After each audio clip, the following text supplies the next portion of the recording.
Don't you tell Jimmy Choo.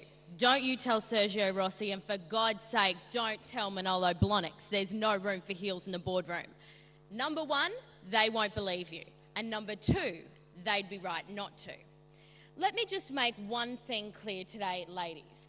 As a modern woman, I don't need heels to be intimidating. I need heels because I'm 5'2". But today isn't just about flirting, and it's not about physical heels. Today is about women, and shame on you for reducing equality of the sexes to a sexualised debate. We don't expect, because we are women, to be given a token place on boards. We expect to be given an opportunity because we have earned our right in the same way men have. This is not just about equality of the sexes. We do not deny that any position should be based on ability, and you better be bringing more than your heels. The fact is, we believe we have a rightful place in the boardroom because you wouldn't see a man up here fighting for his right to be here. And therefore, as a woman, I don't know why I'm wasting my time doing so either. We don't want to be the generation to stop at the boardroom door. Hello? Hey, I'm watching you live on the website, Fleur. You're doing a great job. Thanks. I have only one thing to say to the other team. You're fired. I couldn't agree more. The opposition would have you believe there's not a rightful place for heels in the boardroom. And I have to tell you, ladies, you are telling the wrong woman. I'm a 27-year-old successful business owner who spends half her life in the boardroom and all my life in heels. And as the youngest member of this debate, I'm not going to stand here and be part of the generation that stops the fight for women's rights, to be at the top of their game, to have every opportunity, and to be well-dressed and well-heeled at the same time. In my world, there's no question. In the world of leading businesswomen like the late Anita Roddick, founder of The Body Shop, there's no question. For Fortune 500's richest businesswoman and entertainer, Oprah Winfrey, the only woman to have ever had such a direct influence on the US election when she isn't running for president, there's no question that women have a rightful place in the boardroom.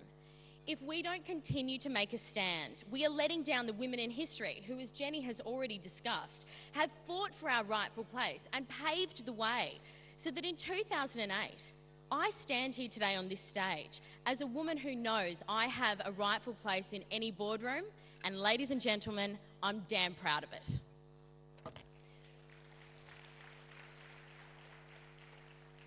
With Jenny's historical perspective, and Jenny, don't forget Mary Magdalene, the only woman present at the Last Supper, effectively Jesus' boardroom.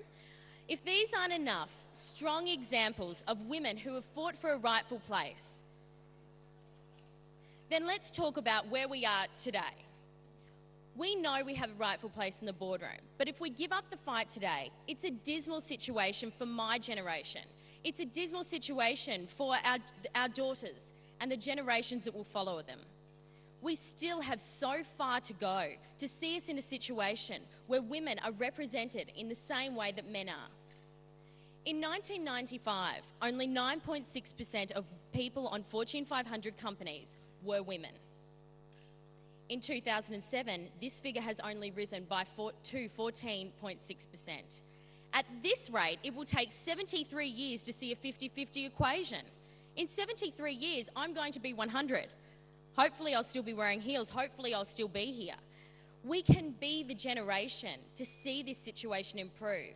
It can happen in our lifetime. Let's look at the modern woman continuing our fight today. Academy Award-winning actress Kate Blanchett described her appointment to the board of the Sydney Theatre Company as the most exciting and significant things to have happened to her, apart from her marriage and children. That's a pretty big call.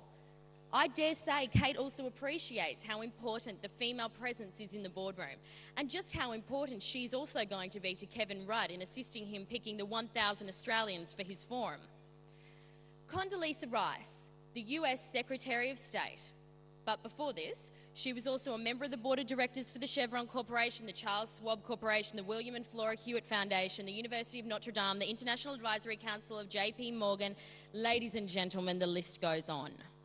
I think Condoleezza agrees women have a rightful place in the boardroom. She is a living, breathing example of why we have a rightful place. And the woman is packing Uzis and semi-automatic rifles and tanks. I don't think the Taliban are worried about what shoes she's wearing, Di. Sass and Bide were the first Australian brand asked to be shown on the runways of New York Fashion Week. Their clothes have been worn by celebrities all over the world, and together they've turned selling jeans at the markets into one of the world's biggest cult brands. Do you think they think there's no rightful place for women in the boardroom? No. Oh, look, I could talk all day about women who inspire me, women in the boardroom. But I beg the women here today, see your ability. And if you're waiting on the other side of that boardroom door, kick it open. With the sexiest pair of heels you can imagine. I don't know. But this is what I do know today. Sorry, we were going in another direction there for a second. I know that I know, and I know that you know, that we don't want to be the generation that stops at the boardroom door. So join me and my team today in helping us move forward. And when you leave this debate today, think about what you can do to get through to the other side of that boardroom door. Thank you.